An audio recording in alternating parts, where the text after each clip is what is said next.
Once in a lifetime, we're going to do great things. And we are doing great things every single moment of our lives as we open the space to allow God to do what God does best by means of each and every one of us who hear that call and answer. The second mystical law of life is forgiveness. Last week, we talked about the first mystical law of life, which was what? Living in the now. The point of power is always in the present moment. Always. And remember, my name is I am. When you live in the past, my name is not I was. My name is I am. When you live in the future, my name is not I will be. My name is I am. And when you live in the now, this present moment, I am there.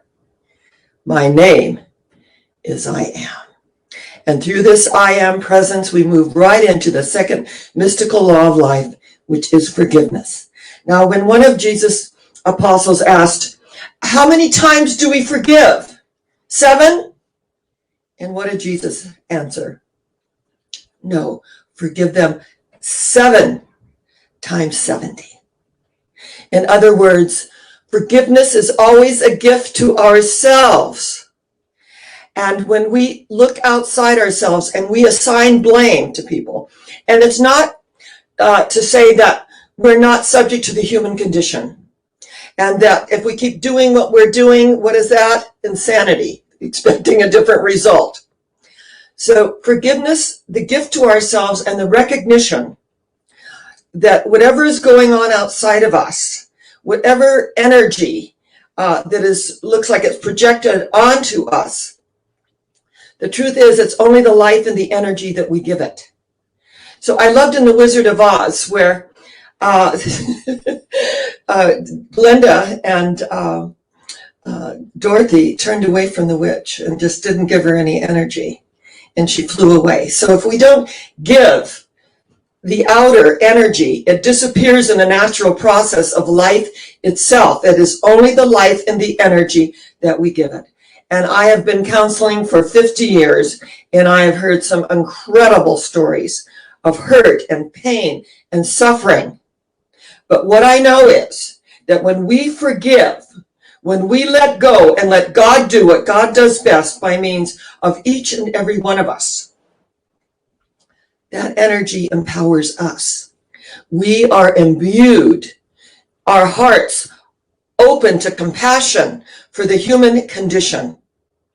And we do not condone, and neither do we condemn. So what I know is about certain situations that are not for our highest good, we walk away, we turn away from the energy.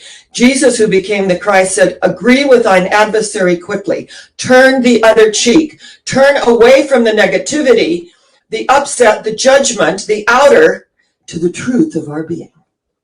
And as we go within to the secret place of the Most High, and we forgive them 7 times 70, and recognize that we are now opening the space. And when we open the space to allow God to do what God does best, that is to extend love. And what happens is that when people, places, and things move out of our lives, on the horizon, just on the horizon, people, places, and things at a higher vibratory frequency are coming into our experience. We let go and let God do what God does best. And as we open the space, this portal appears. Now, in my own life, I was the archetype of the overachiever. I never felt like enough. I never felt like anything I did was enough. I overgave just to be accepted. And our family dynamic, being raised in domestic violence, the refrain of my father is, you're never going to amount to anything. So my sister believed it. She went into drugs and alcohol, and I did not believe it. And at 19 years old, my mother gave me a book, The Power of Positive Thinking by Dr. Norman Vincent Peale. And I had shared a few weeks ago, he stated, let's be possible-atarians. And when we're possibilitarians, possibility thinkers, in fact, Emily Dickinson said it beautifully, I dwell in possibility. I dwell in the energy that lifts me out of this situation, this experience, into a higher realm, a higher vibratory frequency.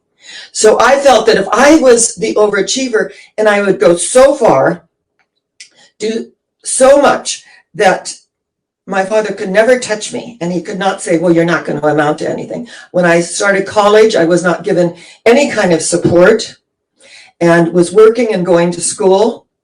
And he said, well, why don't you just get married? Have someone take care of you. And I knew that I was into the field of communication, and I was a theater arts major, and I minored in psychology. And I just, ate it up. I just loved learning and growing and expanding. And it was really wonderful that when I met Neil Stroud, who was this amazing, unconditional person who saw me, who truly saw me. And when we meet someone that really sees us and we connect at that level, if I am in that place in me, you are in that place in you, there is only one of us. And so when you're loved unconditionally, you can soar.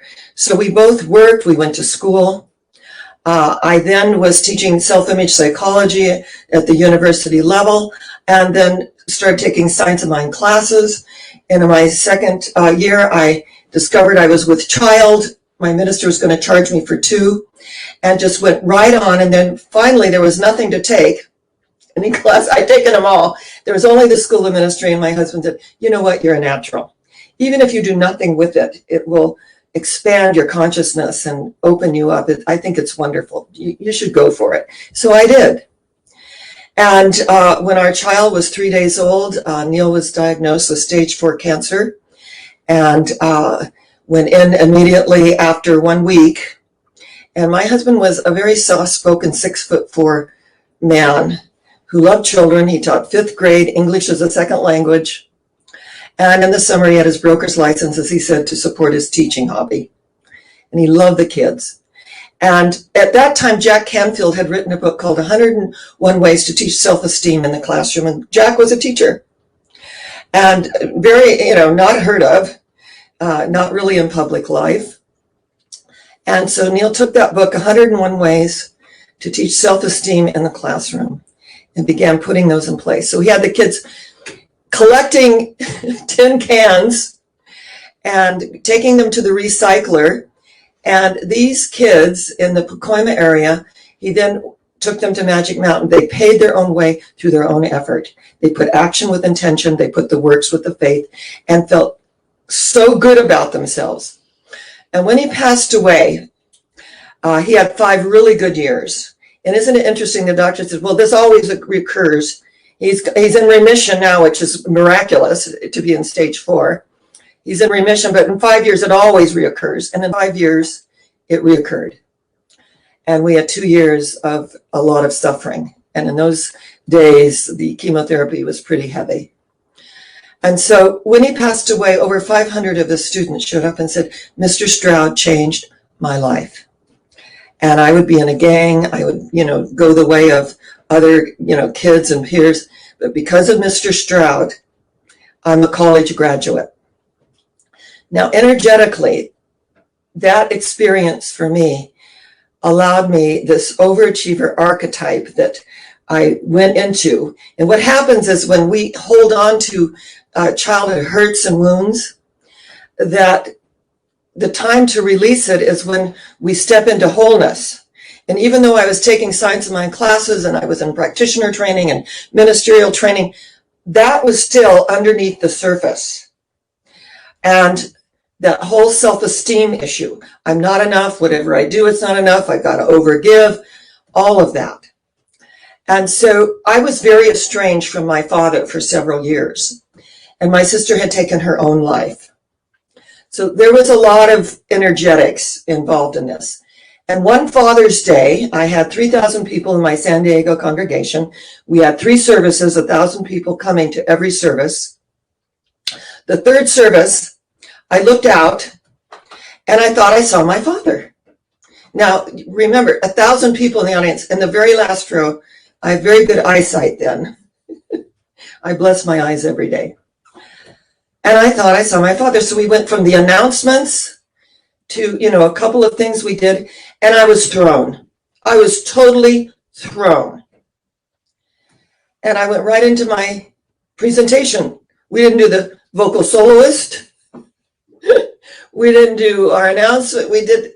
And so when I completed, my pianist, her name was Tess, who I adored, she pointed down to her watch.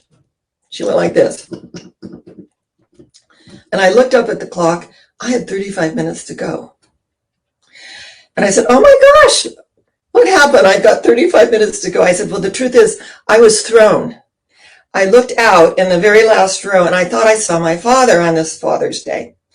And I had a television program called Passport to Life, and we satellited the program on, it was on NBC, and it satellited to LA. And so I walked down the steps of the platform, and we had, this is also a handheld mic with the cord, but we have other, we have the lavaliers, and we have a lot of other very upgraded technology now. But in those days, that's really all we had, and the lavalier sounded very tinny, so I never used it. So I walked down the platform, and I kept walking, and I had these images going through my mind. I had, I saw the police. I was the one that always called the police. I saw my mother's suicide attempt and my sister and I carrying her body down the stairs. All of these images that went before me, all the abuse that went before me as I walked down that aisle of destiny. It became the aisle of destiny, and I went as far as I could. The cord wouldn't go any further, and I sat the mic down and said, are you my father? And this gentleman went, no. And I just kept walking. I said, are you my father? No. And I just kept walking. Now, as I walked and set the mic down, all of the negative images disappeared. And I just there was this call to unite with this energy that I intuitively I felt it was my father. And this gentleman just kept going, no, no, no, no. And finally, I got there, and it was my father. And I had waited for the day that I could see him and just tell him off. The pain and the suffering we endured as children, my sister, all of the things that we experienced. I waited for the day, and it all washed away. In that moment, the Bible tells us, be as pure as the driven snow. All of that melted away. And I embraced him. And he embraced me, and he wept. And he said, you've done so much, you've gone so far, and I can't take any of the credit. Now, we got 1,000 people in the audience there's not a dry eye in that audience. And I said, Daddy, I wouldn't be who I am today without those experiences. I wouldn't trade them for anything, nor would I repeat them. Nor would I repeat them. And we lived in Coronado, and we had a little boat slip, that we used to tootle around in, a little 5-horsepower boat. And so he came over after, and we were born in this feast and famine energy. My father was an animator for Disney Studios, but they didn't take kindly to him showing up drunk and not showing up at all. So he was fired and began refinishing furniture for all of his clients in Beverly Hills. And we were always answering the phone. Where's Dean? We've got this mess here. And where is he? We haven't seen him in 2 days. We grew up with this kind of energy. And so, and he came to Coronado, to our home in the Coronado Cays. I raised my daughter there. We lived there 15 years. And he had pancreatic cancer and did not have, much time. And he wanted to make amends. And what I found was, in this forgiveness process, it was such a gift to myself, because the archetype of the overachiever is just going to keep going and going and going if it kills them. And it usually does. They don't know when to stop. And finally, when I embodied who I was, it was not about overachieving. It was about fulfilling my destiny. I got it. I got it. And so Anil had already passed away by then. And energetically, though, a portal opened for me. And I made decisions. And one of the decisions I made was to go independent because I wasn't having an experience in my own ministry. I was suddenly a fundraiser. I was out there, almost like a politician, bringing people in. Yes, our message transformed my life. I want you to know that. Be transformed by the renewing of your mind, by the opening of your heart, by the expression of your soul. And so in that moment, my life opened in ways that were miraculous, absolutely miraculous. And I had nothing but gratitude. So in my own destiny and my own unfoldment and my own evolution, I could let it go. I could finally let the pain go. Gibran says, what is your pain? But the breaking of the shell that encloses your understanding. That understanding, what extends compassion to the one who hurt us. And he was raised in an alcoholic home. He was not wanted. So I visualized, Louise Hay and I had this conversation in my jacuzzi. She said, always visualize someone that is projecting on you as a 3 or 4-year-old and whatever they went through. So I saw my father, and I had a picture of him when he was 4 years old. This little boy that was not wanted, raised in Oklahoma, sent to this relative and that relative, not wanted. My mother was a change of life baby, and she said that, her father was there, and when my father went away to World War II, my grandfather raised me for the first 4 years of my life. So I had that unconditional love of my grandfather. So I did not marry someone like my father. I had the archetype of self-rule and the magician in my grandfather. And so when Neil Stroud came along, that is the energy that I went to. So I went to a higher vibratory frequency because I had that experience. And these childhood dynamics, they are amazing. So when you look at energy that you have, or you have to be defensive about something, that's an unhealed issue. That's low self-esteem. And I've learned to laugh at myself and different situations that I have found myself in. And that whenever I've had energy about something, I realize I have work to do. And in that work, what does it do? It expands our own life. It allows us to arise triumphant and victorious. How many times shall we forgive? 7? We forgive 7 times 70. Until we are clear in our own chakra system, because everything goes down to the solar plexus and we feel that energy. But when it rises to the heart chakra, remember, a chakra is a wheel of spinning energy in a clockwise fashion. It's an ancient Sanskrit word. So when we open to our heart center, therein lies compassion. Seek ye first the kingdom of God, and all good things are added unto us. Lord Buddha taught compassion. He taught about opening the heart. He talked about the law of non-attachment. Don't attach ourselves to negativity, because that's going to deplete our energy. Open to compassion. And I love when the Dalai Lama, journalists went, and Tibetan monks were being killed and they were setting themselves on fire as a statement, this archetype of the martyr. And the journalist said, what do you think about all of this, Dalai Lama? He said, I think compassion. I think compassion. He never said one word about the Chinese. I think compassion for all. So on this day, as we open to compassion, remember, the heart it vibrates to the green ray of healing and abundance and the pink ray of what? Compassion and forgiveness. Keep your heart in all diligence, For out of it comes the issues of life. It's about making the longest journey on the planet, the 18-inch journey from the head to the heart, and opening the heart to compassion, this mystical law that elevates us to the level of mastery. And when we are elevated to that level, we can look at things in such a detached manner and still feel compassion. Detachment is not caring. People say, well, I care too much. I can't detach.